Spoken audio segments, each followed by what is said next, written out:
बच्चों, मैं अभिषेक आप सभी का स्वागत करता हूं अपने YouTube चैनल सहज मार्क क्लासेस में। आज हम एक नए चैप्टर की डिस्कस करने जा रहे हैं। चैप्टर का नाम है आवर इन्वायरमेंट। जैसा कि आप जानते हैं, इस चैप्टर को हमने स्मॉलर क्लासेस में कई बार पढ़ा होगा आपने अच्छे से। फिर भी आज हम इस चैप्टर को और अच्छे से डीपली कवर करेंगे और छोटी छोटी बातों को अच्छे से समझेंगे। तो चलिए शुरू करते हैं हम आज की वीडियो अपने नए चैप्टर के साथ में।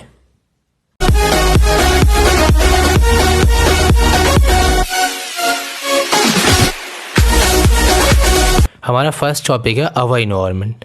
जैसा कि हम जानते हैं, इन्वायरमेंट हमारे आसपास की वो सभी चीज़ें जो लिविंग थिंग्स हो या नॉन लिविंग थिंग्स हो, इनसे मिलकर जो चीज़ बनती है उसे हम बोलते हैं आवर इन्वायरमेंट।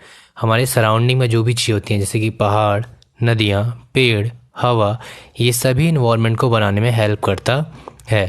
डेफिनेशन के तौर पर अगर हम बात करें इस आवर इन्वायरमेंट की, तो the our environment include our physical surrounding. वो हमारी फिजिकल सराउंडिंग को इंक्लूड करता है, जैसे एटमॉस्फेयर, वाटर बॉडीज़, पानी की सभी चीज़ें, नदी, समुद्र, झरने, soil, land and all other the organism such as plant, animal and human being and micro organism like bacteria and fungi. ये जितनी भी चीज़ें हैं ये सभी आपस में कोलैप्स करके इंटरनेट कनेक्टेड होकर इन्वायरमेंट को जनरेट करते हैं। नेक्स्ट टॉपिक है हमारा बायोडिग्रेडेबल। जैसा कि आप सभी जानते हैं, आपने बहुत सी बार पढ़ा भी होगा कि बायोडिग्रेडेबल क्या होता है। तो दोज वेस्ट या दो सब्सटेंस, वो चीज़ें जो अर्थ के साथ डिकम्पोज हो जाएं या ब्रेक डाउन हो जाएं सिंपलर सब्सटेंस में, उसे हम बायोडिग्रेडेबल सब्सटेंस कहते हैं। जैसे पेपर, क्लॉथ, ऐसी चीज़ें जो अर्थ के साथ आसानी से मिक्सअप हो जाएं सॉइल में और उसमें कोई दिक्कत भी ना आए, जिससे लैंड को या अर्थ को कोई हार्मफुल इफेक्ट ना पहुंचे, उन्हें हम बायोडिग्रेडेबल सब्सटेंस कहते हैं। Those waste materials which can be broken down to non poisonous substance, वो वेस्ट मटेरियल्स जो आसानी से ब्रोकन डाउन टूट जाते हैं, नॉन पॉइजनस, ऐसी चीज़ें जो कि हार्मफुल इफेक्ट ना रखती हों या पॉइजनस सब्सटेंस ना हो in nature due course of time by the action of micro organism. जो माइक्रो ऑर्गेनिज्म है उनकी एक्शन से, क्योंकि वही चीज़ें हैं माइक्रो ऑर्गेनिज्म जो चीज़ें होती हैं, जो बैक्टीरियाज होते हैं, वो सभी किसी भी कंपोनेंट को बायोडिग्रेडेबल बनाते हैं या फिर हम कह सकते हैं ब्रेक डाउन करते हैं। Are called biodegradable wastage like as paper, wood, grass, fruit and vegetable peels. ये वो सभी चीज़ें हैं जो बायोडिग्रेडेबल वेस्टेज हैं। अगर इसे हम कहीं थ्रू आउट फेंक देते हैं तो कुछ समय बाद ये सॉइल के साथ मिक्सअप हो जाते हैं। किसकी हेल्प से? माइक्रो ऑर्गेनिज्म के एक्शन की वजह से। नेक्स्ट टॉपिक हमारा है नॉन बायोडिग्रेडेबल। नॉन बायोडिग्रेडेबल वो सब्सटेंस जो अर्थ के साथ ईजिली कंपोनेंट मिक्सअप नहीं हो पाते, उसे बोलते हैं नॉन बायोडिग्रेडेबल्स। ऐसी चीज़ें जो अर्थ के साथ कंप्लीटली ब्रेक डाउन नहीं होती हैं, अर्थ के साथ डिकम्पोजिशन प्रोसेस नहीं कर पाते हैं, उसे बोलते हैं नॉन बायोडिग्रेडेबल्स। जैसे those waste materials which can not be broken down into non poisonous substance और harmful substance in nature are called non biodegradable wastage like as polythenes. अगर पॉलीथीन आप कहीं फेंक देते हैं तो वो बायोडिग्रेडेबल नहीं है, वो समय के साथ डिग्रेडेबल नहीं होती, डिकम्पोज नहीं होती, वो वैसे ही बन रहती है। और इससे क्या होता है, पॉल्यूशन होता है अर्थ पर। अर्थ पर जो ज़्यादातर मेनली पॉल्यूशन का वजह है वो नॉन बायोडिग्रेडेबल सब्सटेंस है, जिसकी वजह से अगर नॉन बायोडिग्रेडेबल सब्सटेंस कहीं फेंक दिया जाता है या आप उसे मिट्टी के अंदर दबा भी देते हैं तो भी वो डिकम्पोज नहीं होता है और वो अर्थ को पॉल्यूटेड करता है और हमारे लिए हार्मफुल इफ़ेक्ट जनरेट करता है या ऐसी स्थितियाँ बनाता है जिससे हमें काफ़ी ज़्यादा डैमेज होती हैं, हमारी हेल्थ प्रॉब्लम्स होती हैं, बहुत सारे इश्यूज़ होते हैं। तो हम कोशिश करनी चाहिए कि हम ज़्यादा से ज़्यादा वो सब्सटेंस इस्तेमाल करें जो बायोडिग्रेडेबल हो। नॉन बायोडिग्रेडेबल सब्सटेंस यूज़ नहीं करने चाहिए। नेक्स्ट है इकोसिस्टम। इकोसिस्टम एक ऐसा सिस्टम या एक ऐसा प्लेस जहाँ लिविंग थिंग और नॉन लिविंग थिंग टुगेदर रहते हों, एक साथ रहते हों, उसको हम बोलते हैं ecosystem. It is a structure and functional unit of biosphere. ये एक स्ट्रक्चर और फंक्शनल यूनिट है बायोस्फीयर का। बायोस्फीयर क्या होता है, जैसे कि आप सभी जानते हैं, एक ऐसा स्फीयर जहाँ पर वाटर एनिमल्स भी रहते हों, एटमॉस्फेयर भी हो, लैंड भी हो, इन सभी की जो कोलैप्स है, इन सभी का जो कॉम्बिनेशन है, उसे हम बायोस्फीयर बोलते हैं। तो अर्थ एक ऐसा प्लेस है जहाँ पर वाटर भी है, जहाँ पे लैंड पे लाइफ भी संभव है और यहाँ पे एटमॉस्फेयर में ऑक्सीजन भी है। तो हम इसमें biospheres and ecosystem is self contained unit of living things. एक इकोसिस्टम जो है उसमें लिविंग थिंग्स भी रहते हैं and they are non living thing environment, soil, air, water, ये दोनों ही मिलकर एक इकोसिस्टम को जनरेट करते हैं। इनफैक्टली हम शॉर्ट टर्म में ये कह सकते हैं कि इकोसिस्टम एक ऐसा प्लेस है जहाँ पर लिविंग थिंग्स और नॉन लिविंग थिंग्स कंबाइंडली रहते हैं। ऐसे प्लेस को हम इकोसिस्टम कहते हैं। दो टाइप्स के इकोसिस्टम होते हैं, एक होता है नेचुरल इकोसिस्टम और सेकंड है आर्टिफिशियल इकोसिस्टम। नेचुरल इकोसिस्टम की अगर हम बात करें तो नेचुरल इकोसिस्टम वो जैसे पेड़ पौधे, जंगल, झरने, पहाड़, ये नेचुरल इकोसिस्टम है। आर्टिफिशियल जो हमने बनाया या मैन मेड है, जैसे सोसाइटीज़ हो गई, गार्डन्स हो गए, पार्क्स हो गए, ये सभी आर्टिफिशियल इकोसिस्टम है।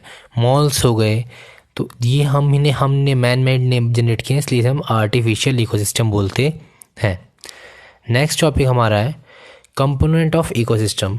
तो they are two type of components, दो टाइप्स के कंपोनेंट होते हैं इकोसिस्टम में। First abiotic component and second biotic component. तो फर्स्ट के बारे में डिस्कस करते हैं, abiotic component. The abiotic component of an ecosystem include the physical environment like soil, water and air, etc. Abiotic components of ecosystem वो components होते हैं जो नॉन लिविंग थिंग्स होते हैं और हमारे सराउंडिंग में होते हैं, जैसे कि एयर हो गया, वाटर हो गया, सॉइल हो गई, ये सभी चीज़ें हमारे आसपास होती हैं और इससे हम लिविंग थिंग्स जो हैं वो एडवांटेज मिलते हैं और उनकी हेल्प से वो काफ़ी लंबे समय तक जीते हैं। बायोटिक कंपोनेंट्स वो कंपोनेंट्स होते हैं जो लिविंग थिंग्स हैं, जैसे प्लांट, एनिमल, इन सभी को बायोटिक कंपोनेंट्स में रखा गया है। बायोटिक कंपोनेंट्स को भी कुछ पार्ट्स में डिवाइड किया गया है, जैसे प्रोड्यूसर्स हो गए, कंज्यूमर भी 3 टाइप्स के होते हैं। फर्स्ट हर्बीवर्स हो गया, सेकंड कार्निवर्स हो गया, थर्ड ओमनीवर्स एंड डिकम्पोजर्स। तो इनके सभी के अपने अपने रूल्स हैं और सभी इम्पोर्टेंट फंक्शन है अर्थ पर, सभी को सिस्टम में अपना अपना इम्पोर्टेंट रोल प्ले करते हैं। तो चलिए एक एक करके हम डिस्कस करेंगे सभी को। फर्स्ट है प्रोड्यूसर्स। तो प्रोड्यूसर्स के बारे में हमने छोटी क्लासों में पढ़ा था या आपने काफ़ी पढ़ा होगा आपने कि प्रोड्यूसर्स वो होते हैं जो अपना फूड सेल्फ कंटेन करते हैं, सेल्फ जनरेट करते हैं, जैसे कि प्लांट्स जो कि ऑटोट्रॉपिक्स होते हैं और अपना खाना खुद बनाते हैं और साथ में दूसरों को भी फूड प्रोवाइड कराते हैं।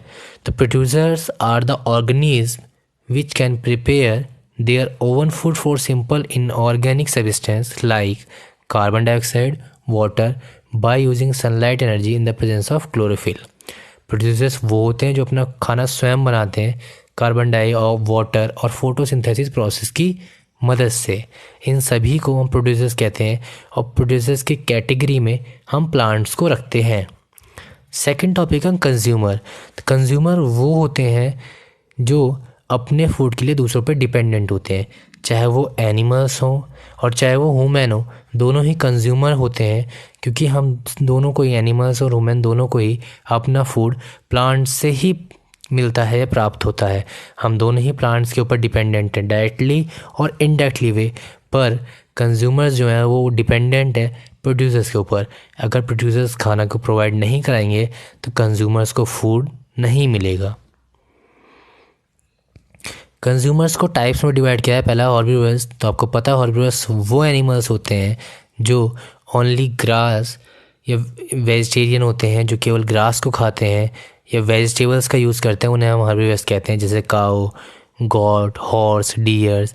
तो ये सब वो हैं जो ग्रास का इस्तेमाल करते हैं, जो ग्रास को खाते हैं फूड के तौर पर, और इन्हें हम हर्बीवर्स कहते हैं। Carnivores those animals which eat only other animals as food. Carnivores वो होते हैं जो केवल मांस या मीट खाते हैं, उन्हें हम कार्निवर्स कहते हैं, जैसे लॉयन, टाइगर, लिजार्ड, ये सभी कार्निवर्स की कैटेगरी में आते हैं। नेक्स्ट हमारे पास ओमनीवर्स है। तो ओमनीवर्स ऐसे एनिमल्स होते हैं जो दोनों को ही खाते हैं, जो हर्बीवर्स भी होते हैं, जो ग्रास भी खाते हैं, वेजिटेबल्स भी यूज़ करते हैं, साथ में नॉन वेजिटेरियन भी होते हैं जो मीट और मांस भी खाते हैं। इन दोनों को खाने वालों को हमने ओमनीवर्स की कैटेगरी में रखा गया। जैसे those animals which eat both plant and animal are called omnivores. Human हो गया, डॉग, क्राउ, बियर्स, ये सभी इस कैटेगरी में है जो plants as well as animals को भी ईट अप करते हैं। नेक्स्ट टॉपिक हमारा डिकम्पोजर्स है। तो डिकम्पोजर्स का इकोसिस्टम में एक इम्पॉर्टेंट रोल है, क्योंकि डिकम्पोजर्स किसी भी चीज़ को डिकम्पोज करने में हेल्प करते हैं, चाहे वो चीज़ कैसी भी हो, लेकिन उसको डिकम्पोज करने में काफ़ी बड़ा रोल होता है। अगर डिकम्पोज चीज़ें नहीं होंगी तो उससे बहुत सी टाइप्स की बीमारियां फैल जाएंगी। मान लीजिए कोई भी ऑब्जेक्ट या कोई भी बॉडी कहीं पे पड़ी है और अगर वो डिकम्पोज नहीं होती है टाइम के साथ में, तो उससे डिफरेंट टाइप्स के बीमारियां फैल जाएंगी। इसलिए डिकम्पोजर्स एक इम्पोर्टेंट रोल प्ले करते हैं इकोसिस्टम में। The micro organism which break down the complex organic compound present the dead organism like dead plants and animals and their product into simpler substance are called decomposer। Decomposers हम उन्हें कहते हैं जो कॉम्प्लेक्सिव food को simple foods में decay करते हैं या सिंपल कंपोनेंट में डिके करते हैं, उसे हम डिकम्पोजर्स कहते हैं। एग्जाम्पल के तौर पे मान लीजिए आपने कोई चीज़ खाकर कहीं फेंक दी, तो कुछ समय बाद उसे बैक्टीरियाज फंगी मिलकर डिकम्पोज कर देंगे, जिससे कि वो चीज़ अर्थ के साथ सॉइल के साथ मिक्सअप हो जाएगी। या कभी किसी का एक्सीडेंट हो जाता है, मान लीजिए किसी एनिमल्स का, तो उसकी बॉडी जो है वो भी समय के साथ बैक्टीरिया जो फंगी डिकम्पोज कर देते हैं और वो अर्थ के साथ फिर से मिक्सअप हो जाते हैं। नेक्स्ट टॉपिक हमारा food chain.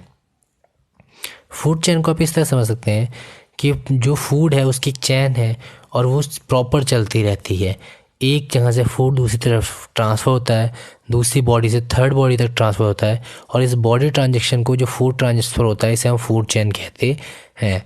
The sequence of living organism in a community in which one organism consume another organism to transfer food energy is called a food chain. जब एक ऑर्गेनिज्म दूसरे ऑर्गेनिज्म को food transfer करता है, इसी चैन को हम फूड चेन कहते हैं। जैसे कि एग्जांपल दे रखा है आपको, ग्रास को डियर खाता है और डियर को लायन। जो ग्रास है वो प्रोड्यूसर्स हैं, प्रोड्यूसर्स को खाने वाला हॉर्बीवर्स है और उसे कार्निवर्स खा जाता है। आपको और भी एग्जांपल्स हैं जिसे आपको इस पिक्चर में देखने को मिल रहा है कि बहुत सी टाइप्स की फूड चेन है, एक ही फूड चेन नहीं होती है, अलग अलग फूड चेन्स बनती हैं।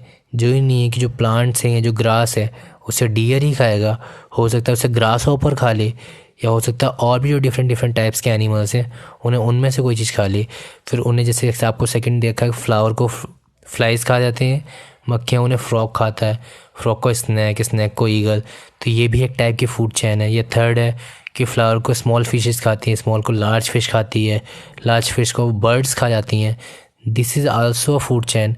तो डिफरेंट टाइप की फूड चैन्स होती हैं, और फूड चैन की मदद से फूड एक बॉडी से दूसरी बॉडी तक फूड ट्रांसफ़र होता है, या एक लेवल से दूसरी लेवल तक फूड को ट्रांसफ़र कहते हैं। इसी प्रोसेस को हम फूड चेन कहते हैं। नेक्स्ट टॉपिक हमारा फूड वेब।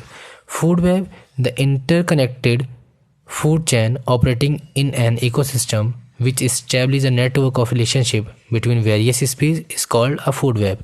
फूड वेब को आप किस तरह से समझ सकते हैं कि जो बहुत सारी फूड चेन्स आपस में इंटरकनेक्टेड हो जाती हैं, जो बहुत सारी फूड चेन्स आपस में कनेक्टेड हो जाती हैं, तो उन्हें हम फूड वेब कहते हैं। जैसे मैंने अभी आपसे कहा था कि मान लीजिए ग्रास को डियर खा सकता है, ग्रास होपर खा सकता है। तो जो बहुत सारी डिफरेंट टाइप्स की चेन्स होती हैं जो आपस में इंटरकनेक्टेड जुड़ जाती हैं, उसे हम फूड वेब कहते हैं। इसे आप इस पिक्चर से और अच्छे से समझ पाएंगे। देखिए आप इसको इस पिक्चर में देख पा रहे हैं कि जो ग्रासेस हैं उसे ग्रास होपर भी खा सकता है, उसे रैबिट भी खा सकता है। तो एक फूड चेन आपको दे रखी है ग्रास, फिर रैबिट, उसके बाद लॉयन। एक आपको दे रखी है कि ग्रास होपर, फिर उसके बाद बर्ड्स, स्नैक, फिर लॉयन। तो इस तरह से डिफरेंट टाइप की जो बहुत सारी फूड चेन्स आपस में कनेक्ट होकर एक वेब बनाती हैं, एक जाल बनाती हैं, तो उस जाल को हम फूड वेब कहते हैं। और फूड वेब बहुत सारी जो फूड चेन्स हैं उनका इंटरकनेक्शन है, वो आपस में जुड़े होते हैं, और उसे ही हम फूड वेब कहते हैं। ट्रॉपिक लेवल क्या होता है? The various step in a food chain. जो फूड चेन्स है उनका अलग अलग लेवल्स होता है जिससे फूड ट्रांसफ़र होता है। जैसे पहले फूड कहाँ बनता है? प्रोड्यूसर्स में बनता है। उसके बाद प्राइमरी कंज्यूमर्स होते हैं, जैसे कि हॉर्बीवर्स जिसे हम कहते हैं, जो केवल प्लांट्स को खाते हैं। फिर सेकेंडरी कंज्यूमर्स होते हैं जो हॉर्बीवर्स को खाते हैं। तो इस तरह से फूड एक लेवल से दूसरे लेवल तक जब ट्रांसफ़र होता है तो उसको ट्रॉपिक लेवल कहा जाता है। The various step in a food chain eight which the end transfer of food और energy take place are called trophic level.